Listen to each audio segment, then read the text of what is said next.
우리 여호와는 나의 목자시니라고 하는 시편 23편 10번에 걸쳐서 12번에 걸쳐서 하나님의 말씀을 쭉 나누어왔습니다. 자, 어제 우리가 나누었던 말씀, 내 평생의 선하심과 인자하심이 반드시 나를 따르리니, 그거는 양이 선한 목자를 향한 고백입니다. 양이 선한 목자, 그 목자에 대한 믿음이 있고 그 목자는 늘 나를 언제나 선하심과 인자하심으로 나를 이끌 거라고 하는 고백이죠. 자, 이런 고백은 우리의 삶 속에 어떻게 영향을 줄까요? 우리가 평탄할 때도 주님의 선하심과 인자하심이 함께하지만 정말 주님의 선하심과 인자하심이 반드시 나를 따른다라고 고백할 때는 힘들 때예요. 어려울 때예요. 사망의 음침한 골짜기로 다닐 때입니다. 그때는 두렵고 불안하고 힘들어요. 그런데 나를 선한 길로, 나를 인자함으로 이끄시는 그 주님에 대한 확신이 있다면 두려움 없이 갈 수 있습니다. 물론 좀 겁은 나겠지요. 좀 힘들긴 하겠죠.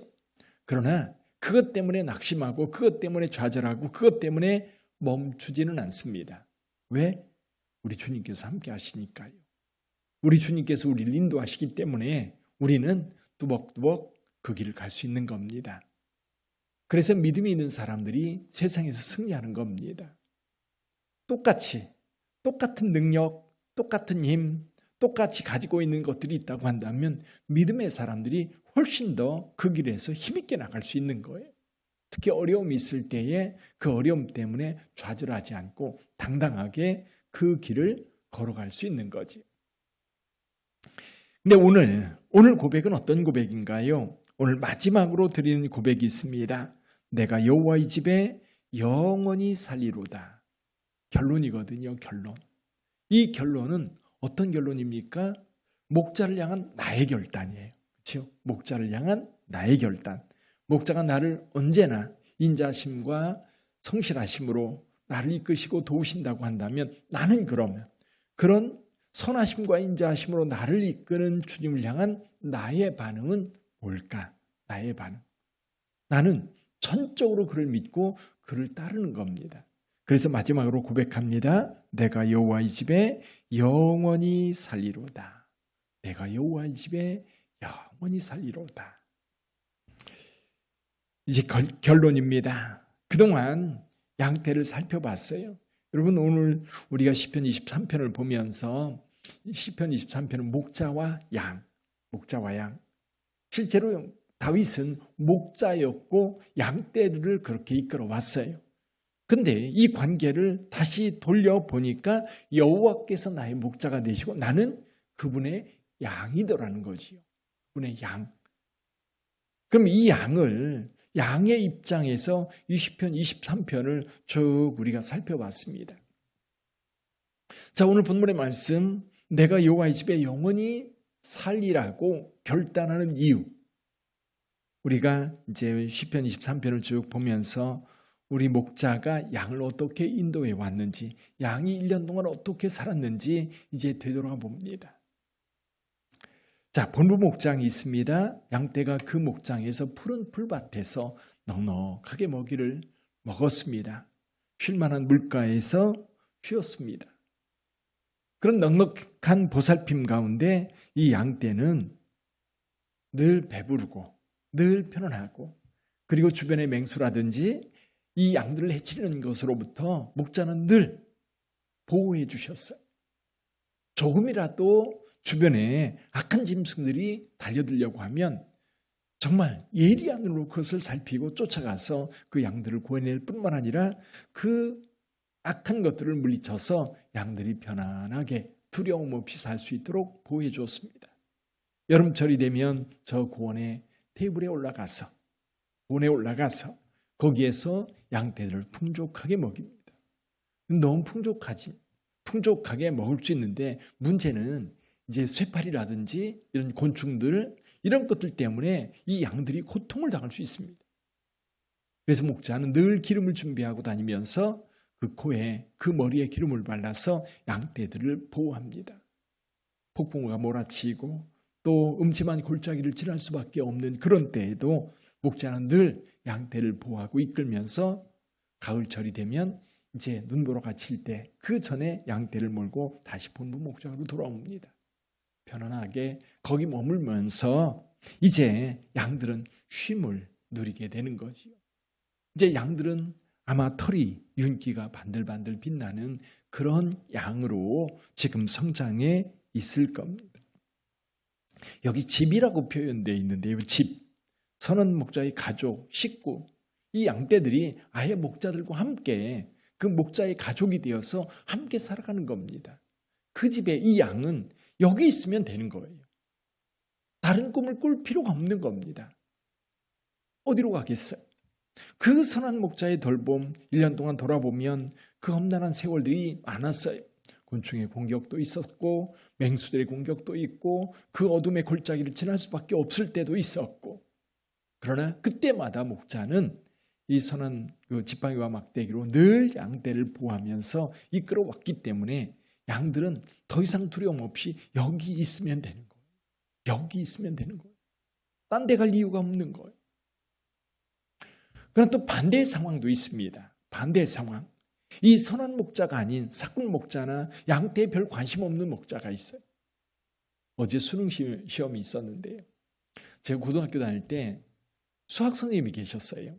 근데 그 선생님은 큰 과수원을 운영하면서 학교 선생님을 하고 있었어요.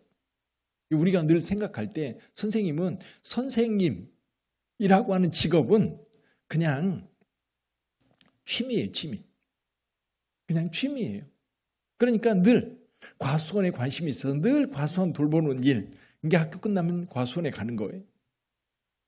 그리고 학교에서는 아이들을 가르치는 거는 우리가 볼 때도 그래요. 우리가 볼 때도 선생님은 아이들을 사랑하지 않아. 어려운 질문이나 어려운 문제를 풀 때는 예를 들면 그 삼각함수라든지 또는 원해방정식이라든지 그런 걸 공부할 때 보면 분필로 칠판을 떡뜨리 내년이면 이거 아무것도 아니야. 그러면 그냥 넘어가요. 지금도 기억이 납니다. 그러니까 선생님으로서 이 아이들을 가르치는 거는 취미 생활인 거예요. 그러니까 아이들이 공부를 잘한다, 이걸 어떻게든지 아이들을 돌보고 아이들을 가르치고 하는 거에 별 관심이 없어요. 여기 나오는 어떤 면에서 양떼를 돌보는 목자 가운데에도 선한 목자가 있고 또 다른 목자가 있는 겁니다. 사꾼 목자도 있고요. 또 관심 없는 목자도 있어요. 이런 목자들은 양떼에 파리떼가 달려들 때 별 관심이 없어요. 또 짐승들이 와서 양을 움켜갈 때 별 관심이 없어요. 양들이 병들어도 별 관심이 없어요. 양떼들이 배불리 먹는지 별 관심이 없어요. 그럼 울타리가 있고 이쪽 양떼 목장이 있고 이쪽에 목장이 있습니다. 그럼 목자들이 제대로 돌보지 않는 곳에 있는 양들은, 양들이 머무는 곳은 푸른 풀밭이 만들어지지가 않는 거예요. 버려두니까 양떼는 습성들이 그냥 한쪽에서만 풀을 뜯어 먹다 보면 없어요. 그럼 배고픈 거예요. 그때 목자는 이 양들을 이제 푸른 풀밭 다른 곳으로 옮겨서 거기서 풀을 뜯게 만들어야 되는데 목자는 관심이 없으니까 내버려 두는 거예요. 그러다 보니까 목장도 황폐하게 되고 양도 배고픈 겁니다. 배고프니까 저 건너편 정말 푸른 풀밭이 잘 가꾸어져 있는 거기서 여유롭게 풀을 뜯고 있는 양들을 보면서 울타리를 넘어 그곳으로 가려고 안달이 난 겁니다. 그러나 그 양들이 울타리를 넘어서 이쪽으로 넘어오면 어떻게 됩니까? 이쪽에 선한 목자는 그 양을 아이고 너 불쌍하다 그리고 돌봐주나요? 아니에요. 잡아가지고 그 양떼에 갖다줘요. 양 목자에게 갖다줘요. 그러니까 이 주인의 어떤 돌봄 속에 들어오려면 주인이 값을 치르고 그리고 그 양을 사올 때 그 주인의 양이 되는 겁니다. 그래서 양의 문, 그러니까 이 문을 통해서 들어오는 양이 아니면 이 양떼 목장에 선한 목자의 돌봄을 받는 양이 될 수 없는 겁니다. 그래서 여러분, 선한 목자의 돌봄을 받는 양들과 그렇지 못한 양들은 극명하게 다른 거예요. 사랑하는 성도 여러분, 사탄의 지배 속에 있는 사람들이 그럴 거예요. 사탄은 끊임없이 우리를 힘들게 만듭니다. 하나님과의 관계를 끊어놓습니다. 자기의 지배 속에 두게 되는데 그 욕망과 욕심 속에서 그 사탄의 지배 속에 있는 양떼들은 여러분 사탄의 먹잇감이지 돌봄의 대상, 사랑의 대상이 아닌 거예요.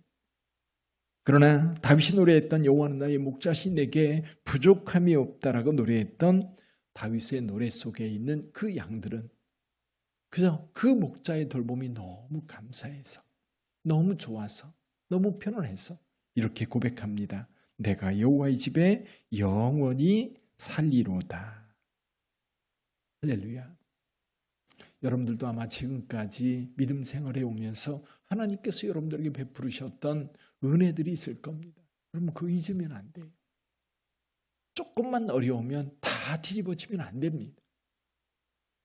그래서 신앙생활하는 분들을 이렇게 보면 조금만 어려우면 하나님을 원망하고 불평하고, 그러니까 좀 얘기하다 보면 전에 하나님께 주신 복이 너무너무 많아요. 그러면 지금 조금 힘들고 어려운 것은 시험일 수 있고요, 나를 훈련하는 훈련의 단계일 수도 있고, 또 한 단계 더 높은 차원의 복을 누리려고 한다면 여러분 그걸 극복해야 되거든요. 극복하지 못하면 주님께서 주고자 하는 것을 누릴 수 없어요.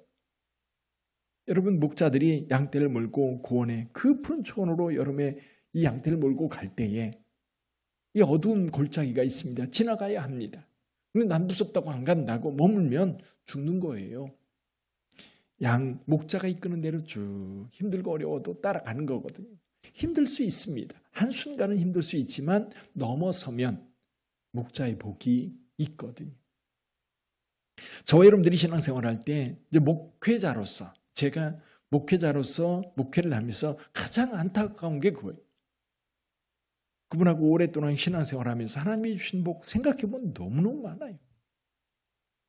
그런데 조금 감정이 상했다고, 성도하고 조금 갈등이 있다고, 아니면 세상에 살다가 조금 경제적인 어려움이 있다고, 하나님이 나를 버렸다.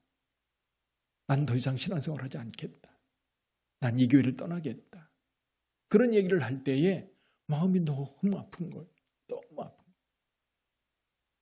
여러분 하나님이 주신 은혜 헤아려야 합니다.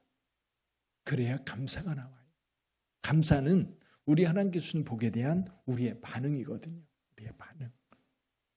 우리 하나님이 건강 주셨고, 우리 하나님이 복된 가족들 주셨고, 다 건강하게 살게 하셨고, 1년 동안 돌아보면 열심히 일할 수 있도록 도와주셨고, 엊그제 부천에서 또 사고가 났지요. 트럭이 한 150m 정도 그냥 달려가지고 한 20명이 사상이 다쳤는데 2명이 사망하는, 거기 있는 사람들 완전 날벼락입니다. 날벼락. 그런 일들이 우리 사회에 사실 비일비재하게 일어나고 있어요. 여러분 그런 위험 속에서도 저와 여러분들이 편안하게 살 수 있는 것은 하나님을 믿는 믿음 때문입니다. 여호와는 나의 목자시니 내게 부족함이 없습니다. 노래할 수 있는 그 고백이 이제 여러분에게서 떠나지 않는, 우리 주님께 갈 때까지, 주님이 부르실 때까지 항상 이 고백이 여러분의 고백이 될 수 있기를 주님의 이름으로 축원합니다. 내가 여호와의 집에 영원히 거하리로다. 오늘 시편 84편을 읽었습니다. 84편. 어느 날 다윗이 성전을, 그때 당시에는 다윗 시대에는 성전이 없었지요. 근데 여기 고라의 자손이 이제 이 시를 졌는데요. 하루는 이 고라의 자손이 아마 시를 지은 분이 아마 성전을 물끄러미 바라보고 있었을 것 같아요. 바라보는데 이 새들이 거기에 제비집을 짓고 또 새들이 거기 들랑달랑 거리는 모습을 가만히 지켜보면서, 야, 넌 참 행복하겠다. 여호와 이 집에 사는 거잖아요. 새들은 지금 그 속에서 늘 사는 거예요. 새끼를 낳고, 그리고 거기에서 새끼를 키우고, 그 새끼들이 다 커서 이제 독립할 때까지 그 집에 늘 머무는 그 모습이 너무 행복해 보이는 거예요. 그래서 여기 3절에서 그렇게 노래합니다. 나의 왕 나의 하나님 만군의 여호와여, 주의 제단에서 참새도 제집을 얻고 제비도 새끼둘 보금자리를 얻었나이다. 그러면서 주의 집에 사는 자들은 복이 있나니 그들이 항상 주를 찬송하리이다. 주의 집에 사는 자들, 주의 집에 머무는 자들. 그래서 성전은 지금 우리에게 없지만 교회가 그런 것 같아요. 교회를 생각하면 너무 행복하고, 또 교회 오면 우리 성도들이 너무 좋고, 교회 모여 앉아서 커피 한잔 나누고 함께 식사하고 함께 찬송 부르고 함께 예배드리고 함께 야유회도 가고 그러면서 우리 가운데 우리 하나님의 돌봄, 하나님과 함께하는 그리고 하나님의 사랑을 받은 성들이 함께 모여 교제할 때에 그곳은 세상 그 어떤 곳보다도 평안하고 행복한 거예요. 여러분 그런 곳이 우리 빛된 교회가 될 수 있기를 바랍니다. 우리 성도들이 교회오는 게 너무 행복하고 즐거움.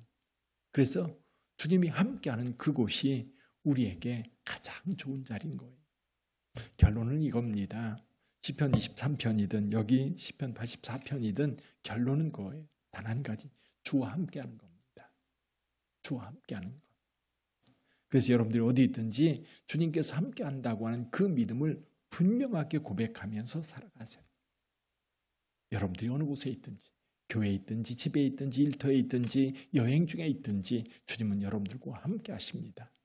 함께하는 그 자리가 천국이에요. 여러분 요한계시록에 천국에 대한 그림들이 20장부터 21장, 22장 이렇게 쭉 표현되고 있는데 핵심은 그겁니다. 여호와께서 너와 함께 하신다는 거예요. 하나님께서 우리와 함께하는 그곳이 천국인 거예요. 그러면 천국에 가서만이 아니라 지금 여기서도 주님께서 우리와 함께한다라고 하는 확신이 있으면 여기가 바로 천국이 되는 겁니다.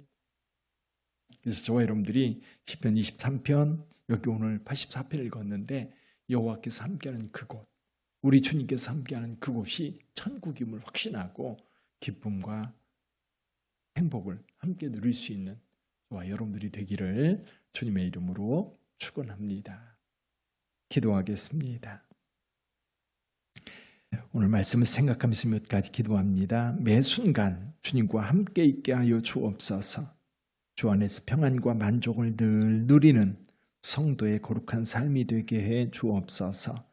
주의 몸된 교회 안에서 서로 사랑하며 복된 삶을 사는 우리 빛된 성도들 다 되게 하여 주옵소서. 우리 하나님과 함께하는 겁니다. 우리 하나님과 동행하는 겁니다. 우리 하나님의 손을 잡고 가는 겁니다. 주님, 우리와 함께하여 우리가 평안하고 기쁨이 충만하며 항상 하나님을 영화롭게 하는 삶을 살게 하옵소서. 우리 다 같이 말씀을 생각하면서 함께 하나님 앞에 기도합니다.